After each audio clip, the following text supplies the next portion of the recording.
Hey, how's it going today?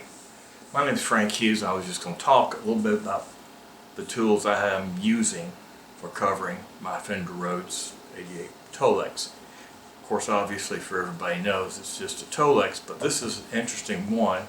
This looks like the old fender tweed. It's not the same material as the fender tweed.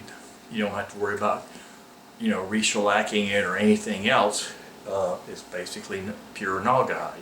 So anyway, I've used that for just, somebody asked me curiosity why I did it. I said because I think it will look very cool.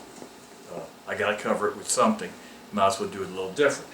But the most important part I'm going to talk about today is the different tools that I have used or am using in this process. First one is I have a little brush roller which is foam. I want to stress, stay with foam.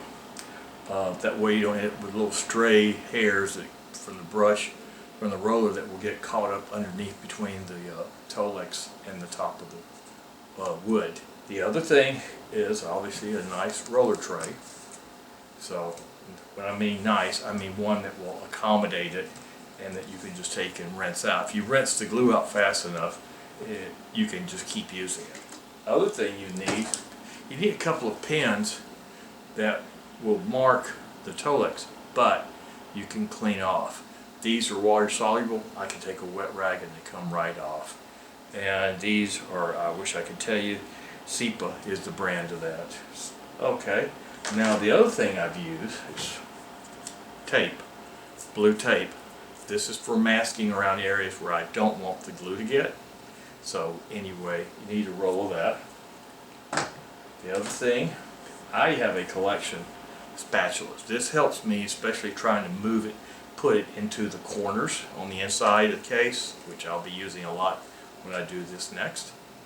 Then, the other thing obviously is a very sharp razor knife.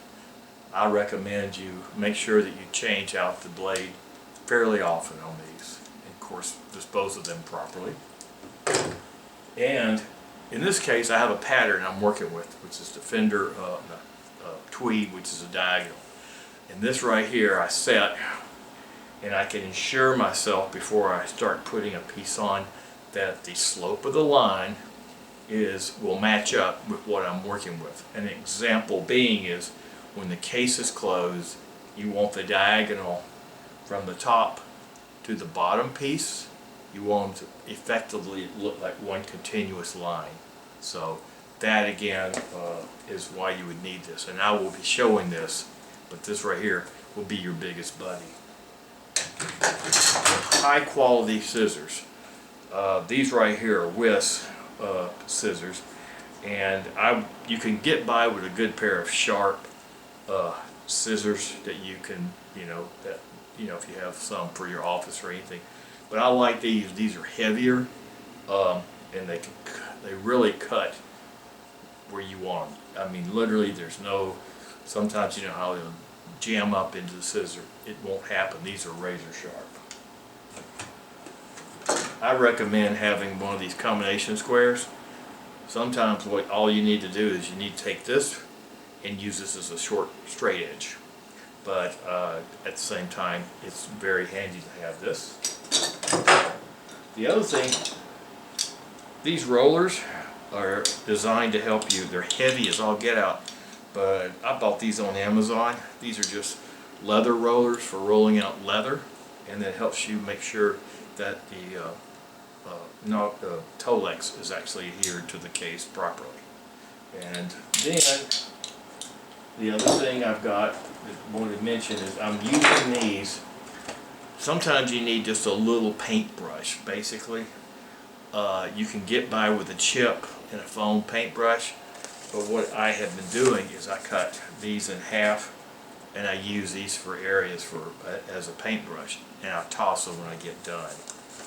So I get 2 uses out of each sponge.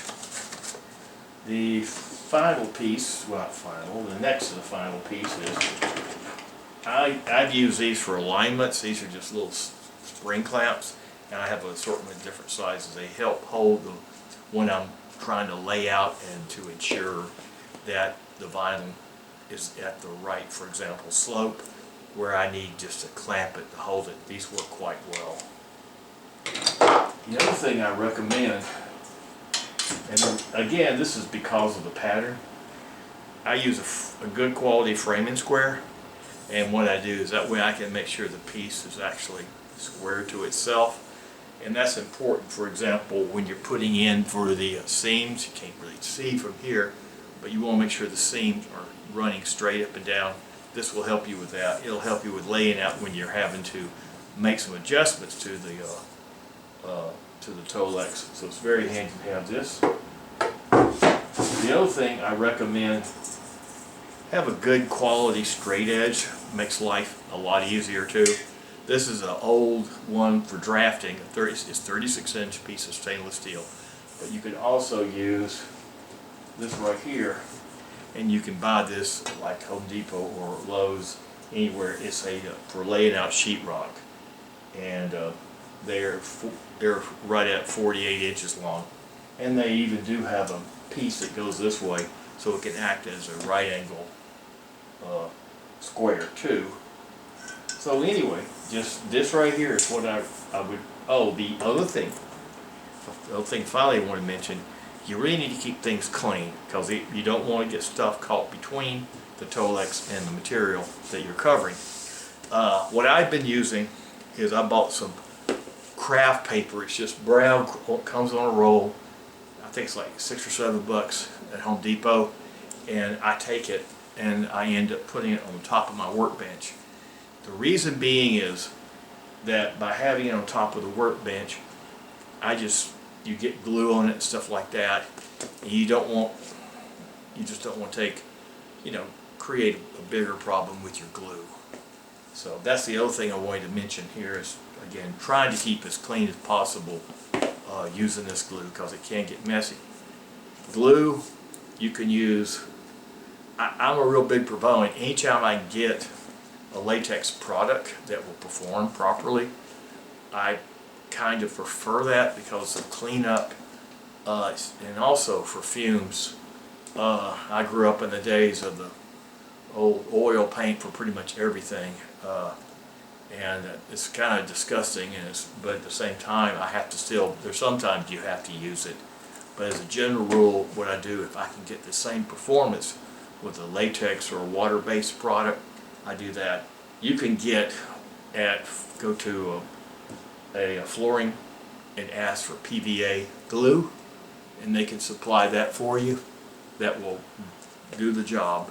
The other thing you can buy, which is the same thing, is you can, like for example, I went to antiqueelectronics.com, and I'm using a glue from there, but I really think it's nothing more than that PVA is. But it does work absolutely great. It doesn't smell at all. Some of the products have an ammonia element, and that kind of smells kind of not good.